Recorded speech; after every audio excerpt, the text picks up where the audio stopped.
Would you please give us your full name and DOC number? Michael William Baza, DOC number 314580.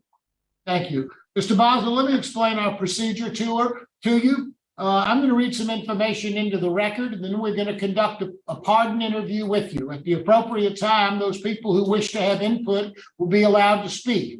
Currently, here to speak on your behalf on Zoom is Mr. Kerry Myers with the Louisiana Parole Project. Your sister, Anne Marie Brunton, on Zoom wishes to speak. Your sister, Frances Baza, is on Zoom, but she doesn't wish to speak. She's simply here for support, as well as Dina Cabrera. After we hear from everyone, you'll have an opportunity to say whatever you'd like to say for the board, and then we'll vote. Do you understand our procedure? Yes, sir. This is Michael M. Baza, case number DOC number 314580, date of birth October the 19th, 1965. Mr. Baza is serving a life sentence on the charges of second-degree murder, aggravated battery, 2 counts of aggravated battery, having been sentenced on the second-degree murder charge on August the 19th of 1994, the aggravated battery on April the 30th of 1993, as well as both aggravated battery charges. Does that sound correct, Mr. Baza? Yes, sir. Okay. Mr. Baza, your case has been assigned to Ms. Bonnie Jackson. She'll begin our interview process. Would you please answer any questions she might have? Good afternoon. Good afternoon. How old are you, Mr. Baza? 58, going on 59. And how long have you been incarcerated on this charge? 29 years. So you were 19? No, 30. I'm sorry, I'm just late today. So you were 30 when you committed the crime, is that correct? Yes. Yes. Now, we have the records before us, we have police reports, we have statements that were made. So when I ask you to tell me a little bit about what happened, please be aware that we already have a lot of information, but I just want to hear from you what you say happened. Let me start here. Who's the victim of this case? Who was the victim? My cousin. What degree of cousin? I'm not sure, 4th or 5th. Okay. And you and your cousin were roommates? Well, I resided with him after my wife and I split up. Okay, so he let you live with him after you and your wife had some difficulties, is that correct? Right. And he had lived with us before he moved out. Okay. So tell us what happened on the date that he was killed. Excuse me? Tell me what happened. What happened was I was cooking dinner, and obviously he came back from a bar room, and he was drunk. He was staggering around, and he started cussing at me, talking about his bills. So he took the bat, a little bitty bat, and he swung it, but he missed, and he hit the door jamb. So I pushed him away. So when he came back at me again, I turned around and I pointed the knife at him. And when I pointed the knife, I turned around aggressively, and he was right there, and I stabbed him. Well, now, come on. Turning around aggressively with a knife in your hand.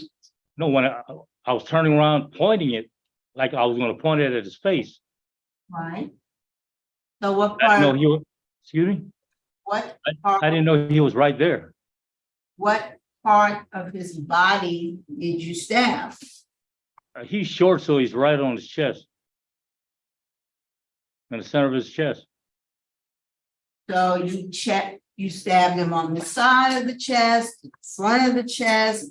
Where was he stabbed? Dead center. Center.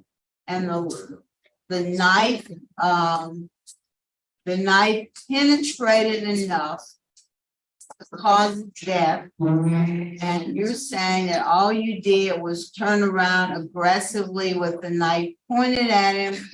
The knife had to go through a lot of bone and muscle and ribs and all of that. And that was just because you turned around aggressively. No, it's the way I turned around. I understand. I know. what Can turning I, around. So after you stabbed him, what did you do?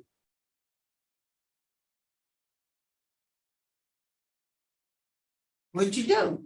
I pulled the knife out of his chest, And then what? then he fell back on the bed. And then what did you do? I got scared. So what did you do? I left. Well, how did his body end up in the intercoastal waterway, wrapped in a blanket, taped around his neck and his ankle? I brought him over there. I threw him over the levee. So when you said you left, you kind of, Came back later on and I did that. okay. If it were an accident, why didn't you just, try to get in some help, call the police? Why would you wrap him up? And I was dump on him parole. right- I was on parole. Okay, so your being on parole was more of a concern to you whether or not your cousin was gonna live or die. Well, I couldn't think straight and I was drinking that day and I was scared. Well, let me ask you this, why did you show up at his place of work trying to pick up his check?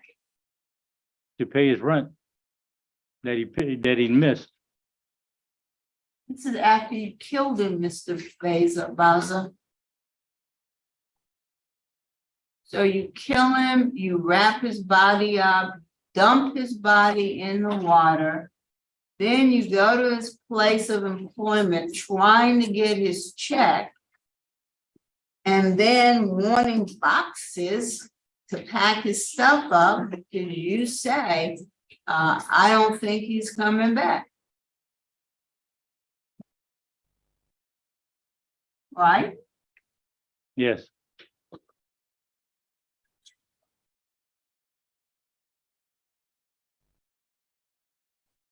You said you were on parole. What were you on parole for? the aggravated battery, Which one? You had two. both of them. Tell me what, Turn. tell me what happened in each of the aggravated batteries. Excuse me?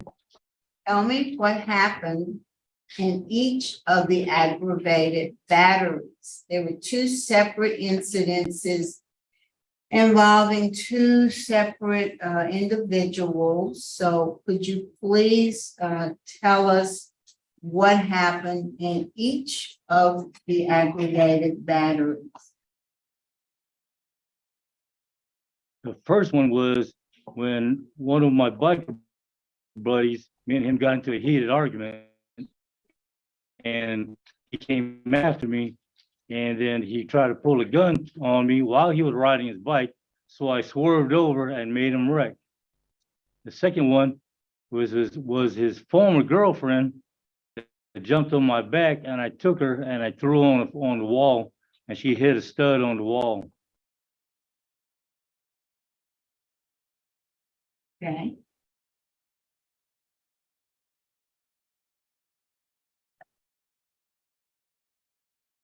So every time you've either committed a crime of violence on someone, an aggravated battery or a homicide, it was because the victims attacked you first. Is that basically what you have us understand? Well, not necessarily. I'm usually drunk every time I get in trouble. Okay. And I become aggressive. Now, when the police found your cousin's body and they went to his home, they found blood spatter, which was consistent to the blunt force trauma that was also located on his head. It said blood spatter on the wall at the apartment believed to have been caused by a blow to the victim's head. No, he used to shoot cocaine, and when the syringe would get stuck, he would hit it, and blood would go everywhere. Okay. So, Mr. Baza, you've only had 6 write-ups in the time you've been incarcerated, which was good. The last one was in 2018. That was a 30D. Tell us about what that was about. Having tobacco when it was considered contraband because no smoking was enforced. Why would they write you up for 30 rather than just contraband? Because it involved an officer.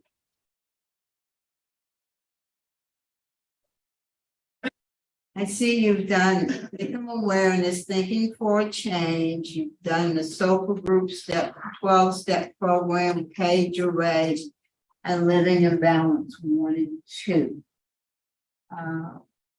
What program do you think has helped you the most?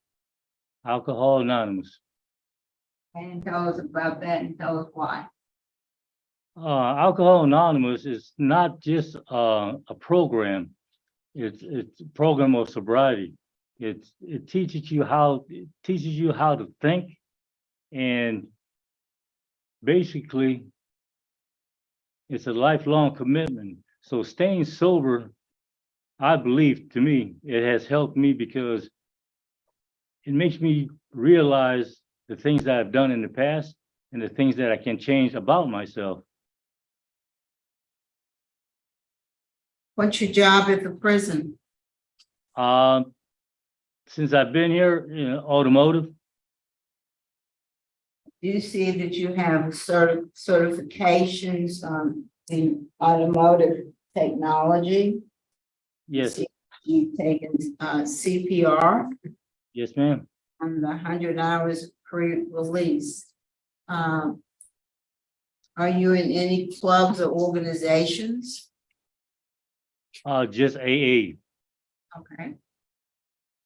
You were in extended lockdown in 2018. Was that because of the write-up you got? Because of tobacco, yes. You don't usually get extended lockdown for tobacco.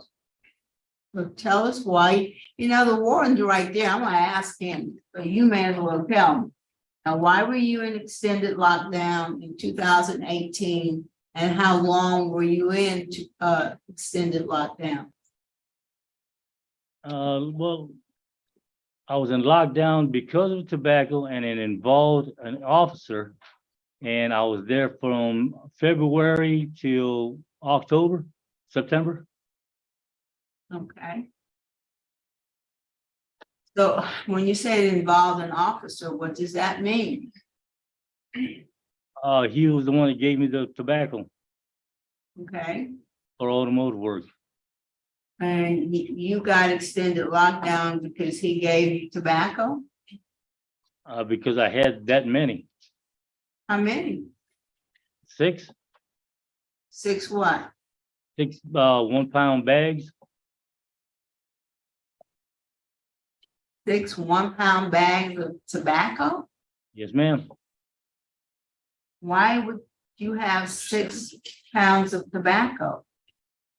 Well, I wouldn't get it all at one time. It would be like 1 pound here, 2 pounds later on. I wouldn't get it all at one time. I was a smoker then. Heavy, huh? Yeah, I was a heavy smoker.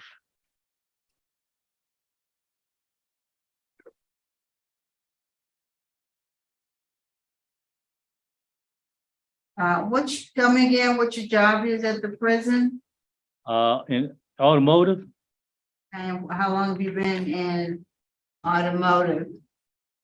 since 2005, All right. What's your trustee status Class A, and how long have you had that class A status? 2005 to now. So in 2018, you didn't lose your trustee status? Yes, I lost my trustee status and I regained it 8 months later.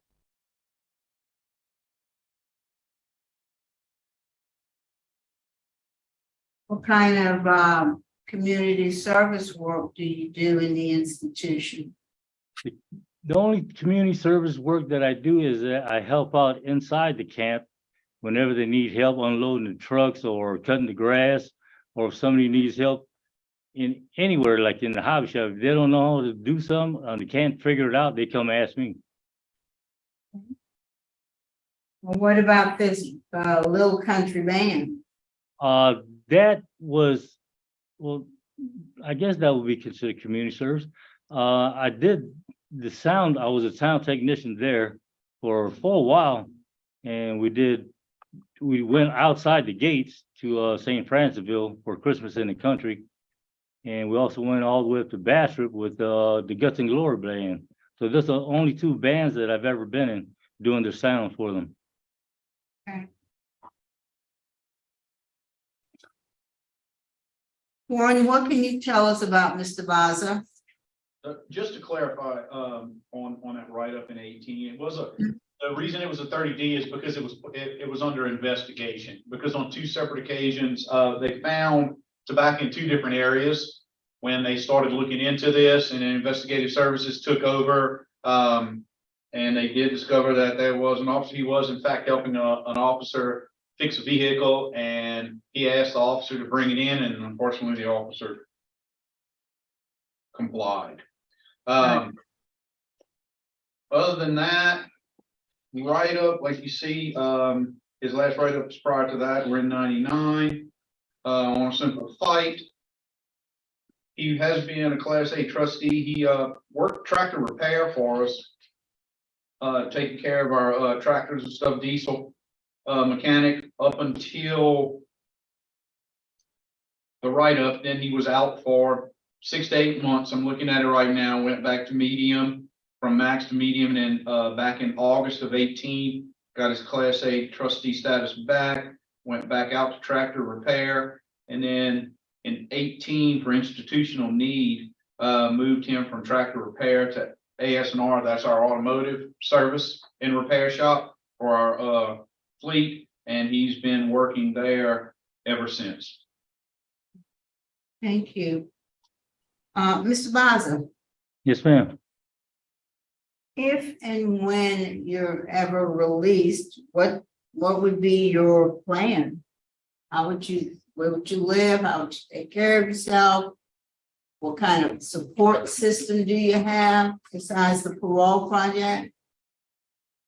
Well, I was offered a job by one of the supervisors, Jerry Lane, after a few people has left here and went there, and they were talking about me, about Jerry Lane and Baton Rouge needing mechanics and auto technicians. Well, the difference between an auto technician and a mechanic is the mechanic does the work and the auto technician finds the problem, especially if it has anything to do with the computer system. And my primary goal is to stay with the parole project and to establish a job permanently, and then get my own place and continue to do sobriety. So you would be in Baton Rouge? Yes, ma'am. You have family in Baton Rouge? No, ma'am. Where's your family? They're out of state. Where? Washington. Oh Lord, Where is it? Mostly in Washington. I have one back home, and I have a sister here, but she's elderly, and my nephew stays with her. I have a daughter here, which I have a hard time contacting her because she's always going somewhere. I have a son in Florida, and he's jumping from one job to another job, so I can't impose on him. Nonetheless, I don't want to impose on anyone, so I have to take care of myself. Well, you know, family support is always important if someone's going to be successful in their transition and you don't seem to have it. Well, my sisters, my three sisters, and my brother, But they don't live here. they always tell me if I needed anything, excuse me, I said they they always tell don't. me if I needed anything. If I Alright. needed anything, to ask them. And my pride didn't ask them. Well, I don't have that pride. If I need some, I'm gonna ask somebody. Especially if I need help. And when you say help, what kind of help? Well, it's financially, even if it's a simple advice. All right, Mr. Mirabella, that's all I have. Thank you, Ms. Jackson. I Mr. don't- Mayor, I have one Mr. question. Roche? Mr. Baza. Yes, Mr. sir. Baza, Yes, the write-up you got was for 5 or 6 pounds of tobacco. Am I right? yes. How long have you been selling tobacco at Angola? A year? So you've been Cause selling, I smoked most of it. but you've been selling contraband to other offenders for a year. I didn't understand the question. So you've been selling contraband to other offenders for about a year or two. Well, one or two, I wouldn't say a bunch of it. Thank you, sir. Thank you, Mr. Roche. Now we'll hear from your supporters, Mr. Kerry Myers. Mr. Myers? Good afternoon, Kerry Myers with Parole Project. Parole Project is here to support Mr. Baza after 30 years of incarceration. Should Mr. Baza get a favorable recommendation and be eligible for release, our program is uniquely geared to helping someone who has served the length of time he has served by providing him the services and programming that he would need to readjust. We're committed to assisting him with employment and all the other issues, the long-term housing. We're committed to assisting him with that. Mr. Baza has taken living in balance and anger management and thinking for a change, victim awareness. He continues to do AA during his incarceration. He did have, other than the 2018 write-up with the tobacco, he's been a trustee since 2005, a Class A trustee, and has worked in many trusted jobs at the institution. We just would ask this board to consider Mr. Baza's totality of his record. He's 57 years old. He still is employable. He is still viable. He has skill, and Parole Project is here to support him. Thank you, Mr. Myers. We appreciate your comments. Ms. Anne Marie Brunton? Ms. Brunton, are you there?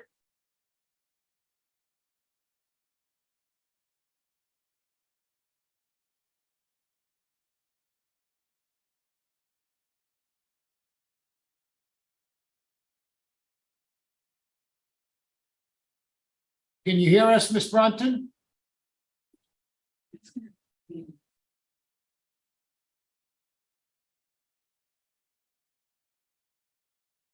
We have a connection with her. I mean, I see who I assume it's her. She's on. Ms. Brunton, okay, if you can hear us, you're on mute. We cannot hear you.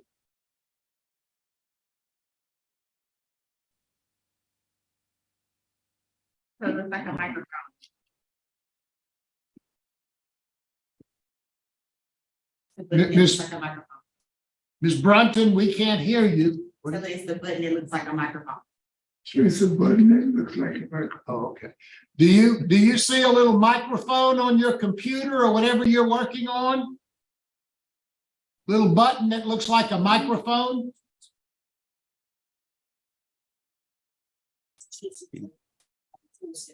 She doesn't know much about computers. There you go. Sorry, I'm not tech savvy. So, I think we can hear you now. Are you Ms. Brunton? yes. Ms. Brunton, if you would introduce yourself and tell us what you'd like us to know about your brother. Well, my name is Anne Marie Brunton, and I'm here to support him and hope that he'll be able to be released. I really don't have anything really to other than, we grew up together. He's a little younger than I am, but he's been a good brother to me. Can you Okay. hear me? Well, thank you very much. We appreciate your comments, Ms. Brunton. Mr. Baza, is there anything you want to say to the board before we vote? First of all, I'd like to say thank you for the opportunity to stand before you. And God bless you. Thank you, sir. All right. Panel ready to vote? Ms. Jackson? All right, Mr. Baza,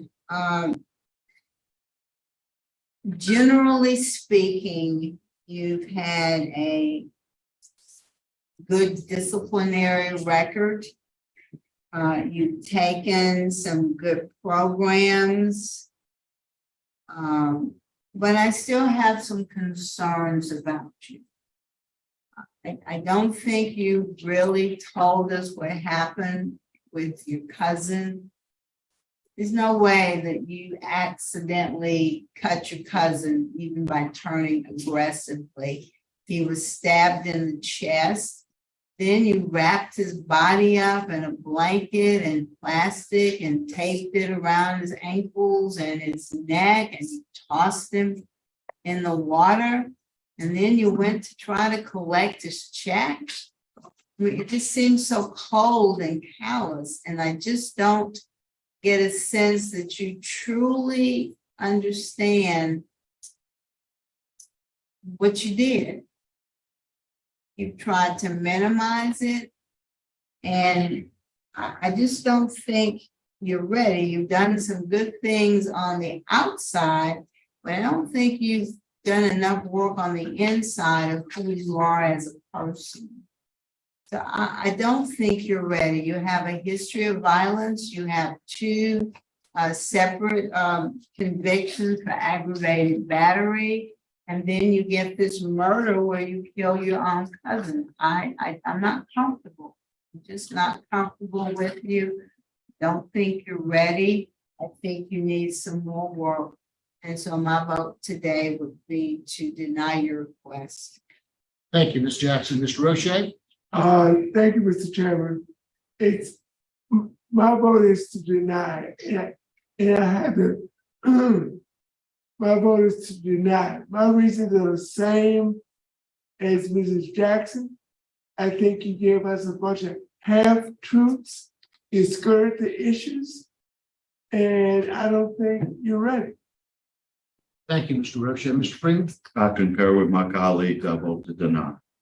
Mr. Baza, you have 3 votes to deny your request. I agree with my colleagues. Your request has been denied. You've done some good things in there. I think, as Judge Jackson pointed out, I think you need to work on some inner things now. So you need to look a little bit inside to see what you did and see if you can come to at least admit it to yourself. So good luck to you, sir, and maybe the next time, but not today.